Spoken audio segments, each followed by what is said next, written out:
오늘 출애굽기 1장 1절에서부터 22절 말씀을 통해서 더욱 번성케 하시는 하나님이라고 하는 제목으로 함께 은혜를 나누고자 합니다.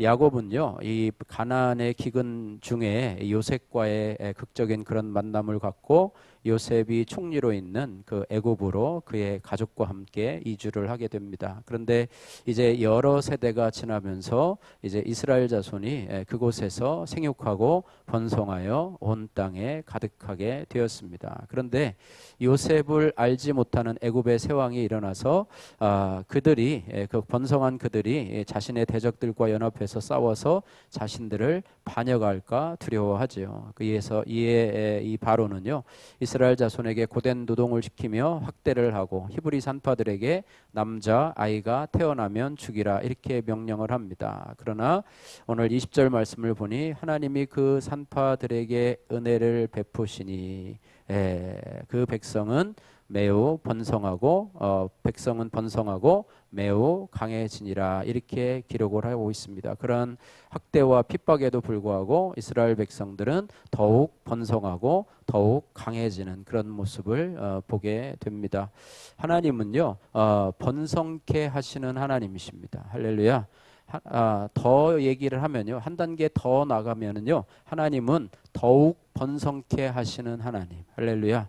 한 주간 동안 이것을 이렇게 생각해 보니까 번성케 하시는 하나님은 어떻게 보면 좀 정체되어 있는 느낌인데, 더욱 번성케 하시는 하나님은 어떻게 보면 지금뿐 아니라 앞으로도, 과거에도 또 지금도 또 앞으로도 우리를 더욱 번성케 하실 하나님을 생각해 보니까 참 마음이 이렇게 벅차오르는 것을 보게 됩니다.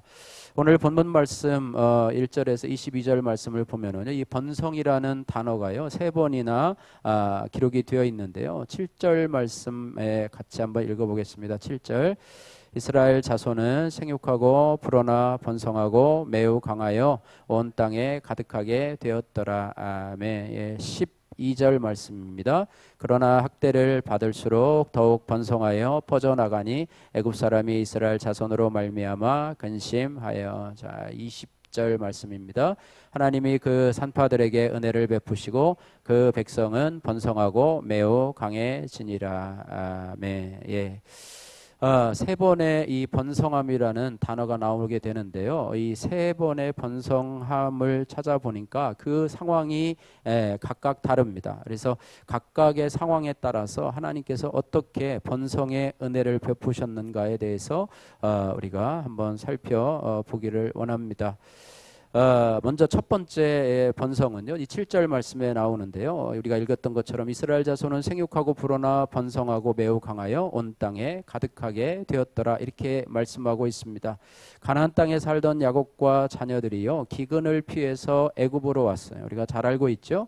5절 말씀에 보면 70명이요 애굽으로 옵니다. 야곱과 그의 12명의 아들들 또 그리고 그의 딸린 식구들 해가지고 총 70명이 애굽 땅으로 건너왔어요. 참 70명이면 얼마 안 되는 그런 인원이잖아요. 그죠? 그런데 그리고 시간이 흘렀습니다. 그래서 6절 말씀해 보니까 요셉과 그의 모든 형제와 그 시대의 사람들은 다 죽었고, 뭐 세월이 흘러가잖아요. 그죠? 올해도 이제 한 달 하고 오늘이 27일이니까 이제 며칠만 지나면, 그죠? 며칠만 지나면 이제 대망의 12월이 다가오고, 또 성탄 캐롤이, 우리도 여기 뭐 포인세티아도 갖다 놓고 또 뭐 성탄 트리도 약소하게 매년 해놓는데요. 어쨌든 12월이 지나면 올해 한 해가 또 지나고 또 2023년도가 밝게 될 것인데, 요셉이 이제는 죽게 되고 또 여러 세대가 지나고 이렇게 해서 이제는 세월이 지났음을 알려주게 되는데요. 그런 모습을 통해서 약 한 300년 이상의 이 주석학자들의 연구에 의하면 한 300년 정도의 시간이 흘렀다고 이야기를 해요. 그래서 이러한 시간의 흐름 속에서 야곱의 가정, 70명으로 출발했던 야곱의 가정은 엄청나게 번성하고 있었다라고 하는 것입니다. 예, 그래서 오늘 7절 말씀 같이 한번 읽겠습니다. 7절 말씀. 이스라엘 자손은 생육하고 불어나 번성하고 매우 강하여 온 땅에 가득하게 되었더라. 예, 그정 번성하게 되었다 이렇게 하면 좋은데요. 여기 보니까 생육하고 불어나 번성하고 매우 강하여 온 땅에 가득하게 되었더라. 아주 뭐 얼마나 많은 인구로 불어났는지에 대해서 이렇게 설명을 하고 있습니다. 예, 그래서 애굽에 도착할 때까지 70명이었는데 300년이 흐른 뒤에 야곱의 자손은 온 땅에 가득할 정도로 번성하게 되었는데요. 왜 이렇게 야곱의 가족이 번성하게 되었을까? 그저 자식을 많이 낳아서 번성하게 되었을까? 뭐 이런 것이 아니고요. 그 이유가 바로 하나님의 약속의 성취 때문이라고 하는 것입니다. 좀 더 정확하게 말하면 믿음의 조상 아브라함과 이삭과 야곱에게 약속하신 하나님의 약속의 성취가 바로 이스라엘 백성들의 온 땅에 넘치도록 번성함이었다고 하는 것이에요. 창세기 46장 3절 말씀에 하나님은 야곱에게 이렇게 말씀합니다. 하나님이 이르시되 나는 하나님이라 내 아버지의 하나님이니 애굽으로 내려가기를 두려워하지 말라. 내가 거기서 너로 한번 따라해 보세요. 큰 민족을 이루게 하리라. 할렐루야. 예, 그리고 그 말씀이요, 요셉이 죽고 나서 4대가 지나서 성취가 된 것이죠. 또한 아브라함에게요, 창세기 12장 2절 말씀에 내가 너로 큰 민족을 이루고 내게 복을 주어 내 이름을 창대하게 하리니 라고 하신 말씀의 성취였다고 하는, 그러니까 아브라함에게 주신 내가 너로 큰 민족을 이루게 하겠다고 하신 하나님의 약속이 아브라함과 이삭과 야곱을 거쳐서 또 야곱이 죽고 나서 요셉을 비롯한 야곱의 아들들도 죽고 나서 이제서야 비로소 성취가 된 것입니다. 그래서 우리가요, 하나님의 약속을 믿을 때 꼭 내 대해서 성취되리라고 하는 조급함을 버리시고요, 내가 믿음 생활을 열심히 하고 내가 하나님의 약속을 믿으면 그것은 나 대뿐 아니라 내 후대에서도 그것은 반드시 이루어지는 하나님의 말씀이라는 것을 여러분이 믿고 또 신뢰하고 또 조급하거나 낙심하지 마시기를 주님의 이름으로 축복합니다. 예. 다음으로 이 두 번째 번성에 대한 말씀인데요, 오늘 12절 말씀 읽으셨는데요, 그러나 학대를 받을수록 더욱 번성하여 퍼져 나가니 애굽 사람이 이스라엘 자손으로 말미암아 근심하여라고 12절에 말씀합니다. 그래서 이 번성의 상황은요, 이 앞에 7절의 상황과는 조금 더 다른 그런 모습을 보게 되는데요, 12절 말씀에 더욱 번성하여 퍼져 나가니라고 하는 말 앞에 학대를 받을수록이라는 그런 문구가 있습니다. 이스라엘 백성들이 무슨 학대를 받았을까? 8절 말씀에 보면은 이제 시간이 흘러서 참 애굽의 영웅이죠. 그저 가나안의 그 기근에서 애굽을 구해낸 애굽의 영웅이고요, 또 그의 아버지와 그의 친척들이 와서 그곳에 거했기 때문에 요셉이라는 왕은요, 요셉이라는 왕은 이 야곱의 가족들을 학대할 수가 없었어요. 그러나 요셉을 알지 못하는, 그죠? 역사는 지워지고요, 역사는 잊혀지잖아요, 그죠? 아무리 훌륭한 일을 해도 시간이 지나면 잊혀지는 것인데, 요셉을 알지 못하는 새 왕이 일어나 가지고 지금 이스라엘 백성들이 번성하는 그런 현실을 바라보면서 흡족해하는 것이 아니라 쟤들이 더 번성해가지고 자신의 대적들과 연합해가지고 자신을 어떻게 보면 도전할 세력으로 보면서 두려움을 느끼게 되는 것이죠. 그래서 그들을 학대하게 되는데요, 학대하게 되는 그런 모습을 보게 됩니다. 그래서 어떻게 학대를 하냐면은 11절 말씀에 감독들을 그들 위에 세우고 그들에게 무거운 짐을 지워 괴롭게 하여 그들에게 바로를 위하여 국고성 비돔과 람색을 건축하게 하니라, 이렇게 말씀하고 있습니다. 그래서 이스라엘 백성들이요, 이 번성하게 되는 것을 막기 위해서 노역, 어려운 일을 시키는 거죠. 오늘날로 얘기하면 뭐 노가다를 시킨다든지 어떤 그 공사의 현장에 해가지고 힘들게 하는 것이죠. 그래서 괴롭고 힘든 노동을 시키면 그들이 번성해지지 않을 것이라고 나름대로 머릿속으로 생각한 것인데요, 그러나 그 결과는 반대였습니다. 오늘 12절 아까 읽은 말씀에 그러나 학대를 받을수록 더욱 번성하여 퍼져가니라고 성경은 기록하고 있습니다. 학대를 하고 어려운 일을 시키고 힘든 일을 시키면 저들이 이스라엘 백성들이 쇠퇴할 줄 알았는데 쇠퇴하기는커녕 오히려 학대를 받을수록 더욱 번성해졌다라고 하는 것입니다. 할렐루야. 마지막으로 세 번째 번성인데요. 오늘 본문 20절 말씀 아까 읽으셨는데요. 하나님이 그 산파들에게 은혜를 베푸시니 그 백성은 번성하고 매우 강해지니라 이렇게 말하고 있습니다. 애굽의 학대가요 더 심해지게 됩니다. 노동을 시키고 짐을 지우는 일을 넘어서 이제는 말살 정책을 시작하게 됩니다. 15절 16절 말씀해 보니까 애굽이 히브리 산파들에게 명해서 16절 말씀에 너희는 히브리 여인을 위하여 해산을 도울 때 그 자리를 살펴서 어떻게 해요? 아들이거든 그를 죽이고 딸이거든 살려두라. 그러니까 태어나자마자 족족 죽이라는 거예요. 그래서 아주 씨를 말려버리자 뭐 이런 어떤 말살 정책을 하는 것을 보게 됩니다. 그래서 이번에 학대는요 이 번성 자체를 아주 불가능하게 씨를 말리는 형태의 방식인데요. 학대 정책이 이제는 먹히지 않으니까 말살 정책을 펴고 있는 이 바로의 모습을 보게 됩니다. 만약 히브리 남자들이 태어날 때 죽임을 당한다면 이스라엘은 더 이상 번성하지 못할 것이다. 그들이 아주 철저하게 믿은 것이죠. 몇 년만 이렇게 하면 그들은 금방 이제는 출산율이 저하되게 되고 인구는 정체되게 될 것이다. 그렇게 이렇게 생각을 했는데요.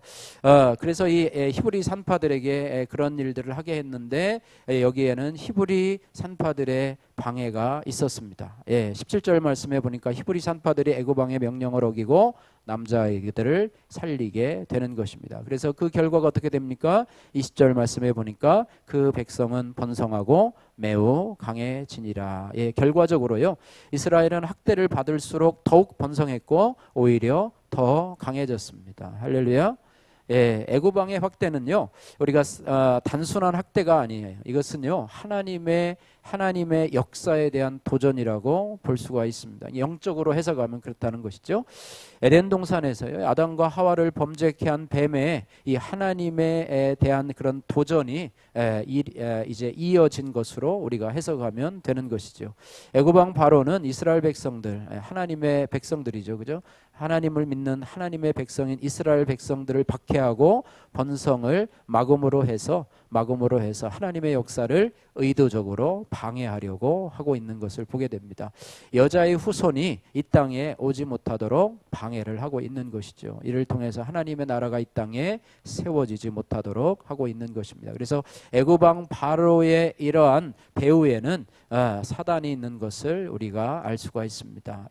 하나님의 교회를 넘어뜨리려는 사단의 전략을 본문에 이스라엘 백성들을 학대하는 모습을 통해서 말살하려고 하는 정책을 통해서 우리가 엿볼 수가 있는 것입니다. 그래서 이스라엘의 번성은요 단순한 인구 증가가 아니고 하나님 나라의 확장이라고 하는 거예요. 그리고 아브라함에게 오래전에 약속하신 큰 민족을 이루시겠다고 약속하신 하나님의 뜻이라고 하는 것입니다. 그러므로 애굽에 사는 이스라엘 백성이 번성하게 된 것은요 이스라엘 자신의 힘에 의한 것이 아니라 하나님께서 스스로 친히 하신 일이고, 그러므로 이스라엘의 번성의 주체는 바로 누구예요? 하나님이시라고 하는 사실입니다. 시편 105편 24절 말씀 한번 따라해 보실까요? 여호와께서 자기의 백성을 크게 번성하게 하사 그의 대적들보다 강하게 하셨으며, 자기 백성을 크게 번성케 하셨다 그랬는데 그 주어가 누구냐면 여호와께서. 그래서 이스라엘 번성의 주체는 바로 여호와 하나님이심을 직접적으로 말씀하고 있습니다. 특히 하나님께서는요 이 사단에게 학대당하고 또 세상에서 고난당하는 교회와 성도들을 번성케 하시는 하나님이세요. 오늘 본문의 이스라엘 백성들이 당하는 학대는요 교회가 당한 학대를 어떻게 보면 비유적으로 표현하는, 성도들이 당하는 학대를 비유적으로 표현하는 그런 말입니다. 사단으로부터 교회가 또 성도가 공격을 당한 것이죠. 반면 이스라엘의 이 번성은요 구약교회의 번성이요 부흥이라고 볼 수가 있죠.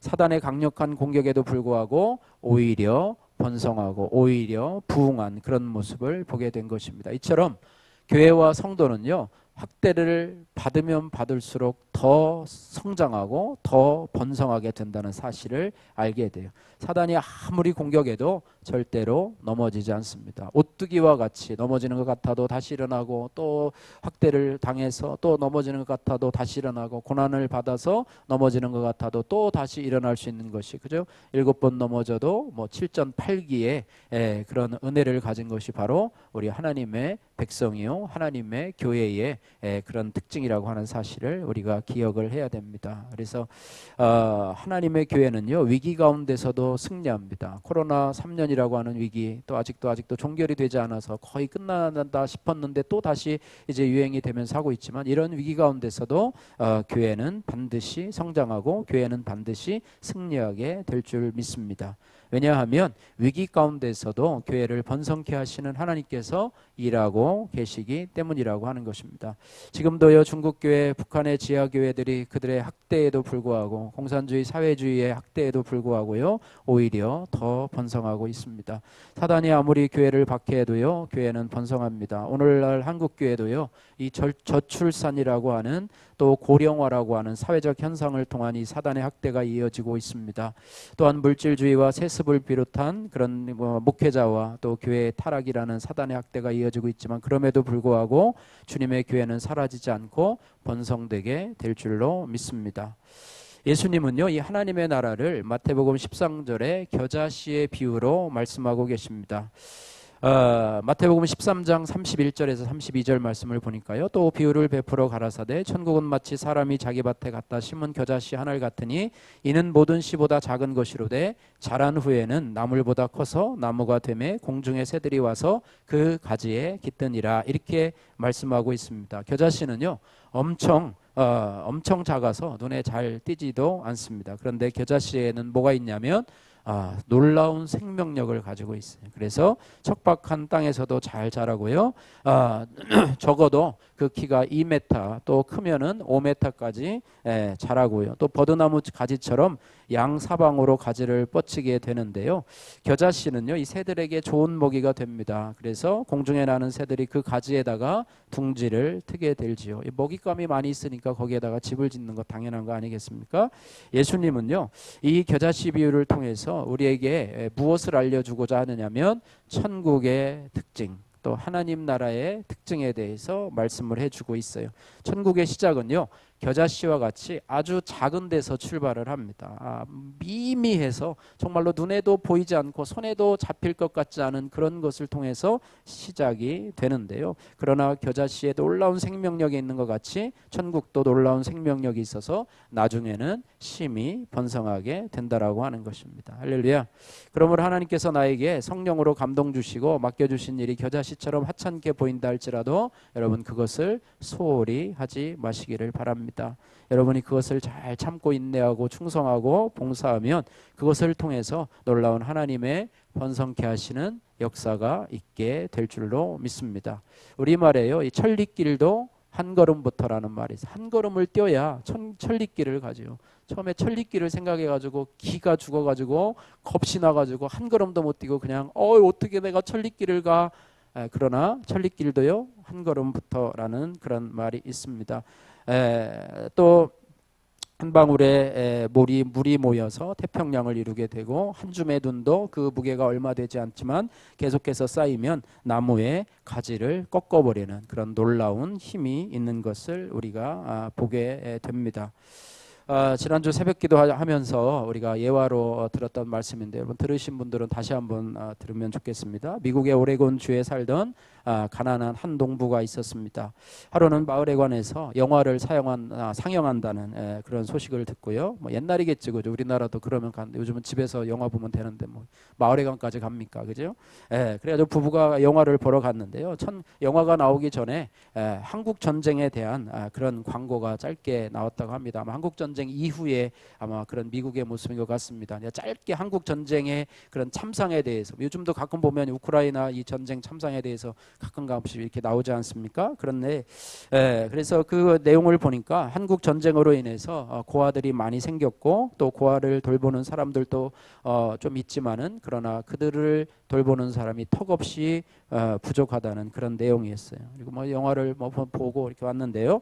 이 광고를 본 부부는요, 집에 와서 마음에 뭔가 울림이 느껴졌다고 그래요. 영화 내용은 하나도 기억이 나지 않고 집에 와서도 온통 그 한국 전쟁으로 인해서 길 잃어버리고 또 길가에서 구걸하는 그런 아이들의 모습이 이 머리에 떠올랐다고 그래요. 예, 그래서 그러면서 애써서 우리 같은 가난한 동부가 할 일이 아니잖아라는 생각으로 그것을 자꾸 지워버리려고 해도 자꾸 생각이 너무 강렬해서 그랬다고 합니다. 그래서 결국 부부는 이를 위해서 함께 기도를 시작했다고 그래요. 믿는 사람이기 때문에 그렇죠. 그래서 하나님이 우리에게 자꾸 왜 이런 마음을 주시나 서로 같이 기도를 하기 시작했고, 며칠 뒤에 확신을 얻게 되었습니다. 그래서 한 걸음을 옮기게 되는데, 그래서 농부는 뭐가 있냐면 밭이 있어요. 그래서 자기가 가진 밭의 절반을 팔아서 그 돈으로 한국에 있는 그런 전쟁 고아 8명을 입양을 했다고 그래요. 예, 참 그런 것이죠. 그런데 거기서 끝난 것이 아니라 이 사실이 언론에 알려지면서 여기저기서 도움의 손길이 찾아오기 시작을 했다고 그래요. 그래서 농부는 이제는 농사를 그만두고 이러한 도움을 바탕으로 전적으로 아동복지에 매달리게 되었는데, 이렇게 해서 생긴 것이 세계에서 가장 영향력 있는 아동복지단체인 홀트 아동복지의 시초가 되었다고 합니다. 예, 천리길도 한 걸음부터 작은 씨앗이지만 여러분들이 그것을 무시하지 않고 그것을 살릴 때 하나님은 더 번성케 하시는 하나님이심을 우리가 기억하게 된다라고 하는 것입니다. 그래서 성령님이 주시는 감동이라면 그것이 아무리 작다 하더라도 여러분이 두려움과 의심을 뛰어넘어서 여러분 놀라운 기적의 역사를 체험하는 그런 것을 여러분이 꼭 붙잡으시기를, 또 기도해 보시기를 주님의 이름으로 축복합니다. 그래서 하나님은 번성케 하시는 하나님이실 뿐만 아니라 더욱 번성케 하시는 하나님이세요. 그래서 하나님은요 또한 의인에게도 번성케 하신다는 그런 약속을 하고 계시는데요. 잠언 기자를 통해서 이렇게 말씀하고 있습니다. 잠언 4장 18절 말씀에 의인의 길은 돋는 햇살 같아서 크게 빛나 한낮의 광명에 이르게 하거니와, 이렇게 말하고 있습니다. 한번 따라해 볼까요? 의인의 길은 돋는 햇살 같아서 크게 빛나 한낮의 광명에 이르거니와. 이거 뭐 의인의 길을 이제 비유로 말하는데요. 돋는 햇살 같아서, 아침에 해가 떠오를 때 돋는 햇살 같아서, 해가 떠오르기 전에는 어두컴컴하면서 이제는 뭐 여명이 이렇게 하다가 그다음에 이제 조금씩 더 밝아오고 점점 밝아오다가 한낮에 해는 어떻습니까? 아주 휘황찬란하게 온 세상을 밝추는데요. 의인의 삶이 그렇다니, 처음에는 그죠? 내 시작은 미약하나 내 나중은 창대하리라, 뭐 요백의 그 친구가 주었던 말씀으로 뭐 액자에도 많이 걸어놓고 하고 뭐 그 말이 뭐 어쩌니 저쩌니 뭐 말이 많이 많은데요. 맞는 것 같아요. 그죠? 우리의 시작은 미약하였으나, 겨자씨와 같이 미약하였으나, 그죠? 떠오르는 해와 같이 아침에 그 서광과 같이 미약하지만은 한낮에 광명에 이르게 되는 것, 이것이 바로 우리의 의인의 삶, 하나님의 자녀의 삶이라고 하는 것이죠. 예, 시편 37편 5절 6절 말씀, 제가 붙잡던 평생 인생의 말씀이죠. 너희 길을 여호와께 맡기라. 그를 의지하면 그가 이루시고 내 의를 따라서 해보세요. 빛같이 나타내시고 내 공의를 정오의 빛같이 하시리로다. 할렐루야. 똑같은 말씀이에요. 그죠? 내 의를 빛같이 나타내시며 내 공의를 정오의 빛같이. 그죠? 새벽의 미명에서 시작했지만은 우리가 우리의 길을 여호와께 맡기고 또 그를 의지하고 또 그를 신뢰하며 나가다 보면 하나님이 우리의 의를 빛같이 나타내시고 우리의 공의를 정오의 빛같이 하시겠다, 이렇게 말씀하는데요. 이것은 하나님의 백성으로 이 땅에서 우리가 믿음의 길을, 의인의 길을 걸어갈 때 주시는 하나님의 축복이라고 하는 것인데, 이것이 바로 더욱 번성케 하시는 하나님의 축복의 말씀이라고 하는 거예요. 그래서 우리의 신앙이요, 어제보다 오늘이, 지난달보다 이번 달이, 작년보다 올해가 더 하나님의 은혜로 번성케 되어지는 그런 은혜가 있어야 될 줄로 믿습니다. 여러분이 한 해를 돌아보시면서요, 작년보다 올해가 좀 내가 신앙이 더 좋아졌나? 한 달을 보내면서 내가 지난달보다 이번 달이 더 좋아졌나? 어제보다 오늘이 내가 믿음으로 하나님 앞에 한 걸음 더 나갔나? 뭐 이렇게 생각을 하는데요. 더 후퇴되었다면 여러분이 다시 한번 마음을 추스리고 허리띠를 동이고 하나님 앞에 더 나가야 될 줄로 믿습니다. 사람은요, 이 나이가 먹어감에 따라서요, 육체는 날로 쇠해져 갑니다. 그것은 거스릴 수 없는 인간의 한계예요. 노안도 오고요. 저도 요즘에 깜빡깜빡을 잘해가지고, 운동 경기를 하면서도 스코어를 따르게 얘기해가지고 하고요. 서로 틀려요. 막 서로 틀려가지고 뭐 그러고. 뭐를 가지고서도 또 손에 쥐고서도 이거 어딨냐, 집에 들어가서 찾는데 열쇠가 여기 있고 막 이래요. 막 그래서 어쨌든 여러분에게도 아마 그런 일이 있을 텐데요. 어쨌든 몸도 이제 하나하나 아프고 시작하고요. 그것은 거스를 수 없는 어떤 자연의 섭리이고 인간의 한계인 듯 싶습니다. 그러나 하나님의 백성인 성도들에게요, 뭐 역시 마찬가지로 나이를 먹고 육신은 쇠하여지지만 그러나 그 영혼은 날로 새로워지는, 할렐루야. 오늘 말씀을 통해 보면은 우리의 영혼이 날로 번성케 되는, 우리의 속사람이 날로 번성케 되는 그런 은혜가 있다라고 하는 거예요. 사도 바울은 고린도후서 4장 16절 말씀에 이렇게 고백합니다. 한번 따라해 보세요. 그러므로 우리가 낙심하지 아니하노니 우리의 겉사람은 낡아지나 우리의 속사람은 날로 새로워지도다. 할렐루야. 우리의 겉사람은 후패하나 속사람은 날로 새롭도다. 이 후패하다라는 말은요, 썩어서 못쓰게 되다라는 그런 뜻인데요, 썩어서 존재 가치가 없게 된다는 것입니다. 그런데 사도 바울이 낙심하지 않는 이유는 뭐냐면 겉사람은 후패하지만 우리의 속사람은 날로 새로워지기 때문이에요.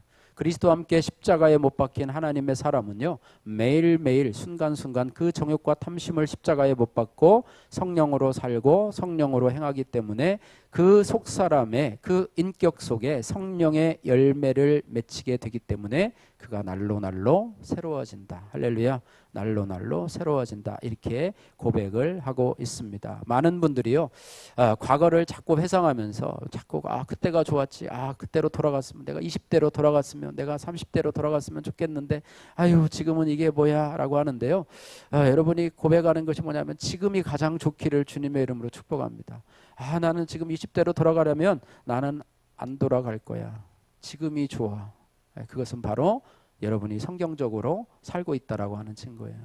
내가 과거로 내가 그때 그것만 하지 않았으면 내가 지금 좀 더 다른 삶을 살지 않았을까, 이런 생각을 하지 마시고요. 지금 내가 가장 행복하고 앞으로의 삶도 하나님이 나를 통해서 역사하실 것을 기대하면서 소망 중에 살아가시는 그런 은혜가 있게 될 줄로 믿습니다. 우리의 가정도요, 번성케 하시는 하나님, 또 여러분의 가정도 번성케 하시는, 우리 교회도 번성케 하시는 하나님을 믿습니다. 우리 가정도 처음에 이 교회를 부임할 때 사택이 없었잖아요. 그래가지고 전세금을 누님한테 빌려가지고 우리 효도 아파트를 이렇게 해가지고 매월 일정 금액을 갚으면서 시작을 했는데 하나님께서 저희들에게 집도 주셨고, 또 저희가 부임할 때 교회도 없었잖아요. 그런데 7년 반 만에 하나님께서 우리 교회 소유의 예배당을 주셨어요. 번성케 하시는 하나님. 우리 아이들 뛰고 세울 때 중2 초 4학년이었는데 하나님께서 이 시골에서도 서울의 주요 16개 대학 중에서 들어갈 수 있도록 은혜를 허락해 주셨고요.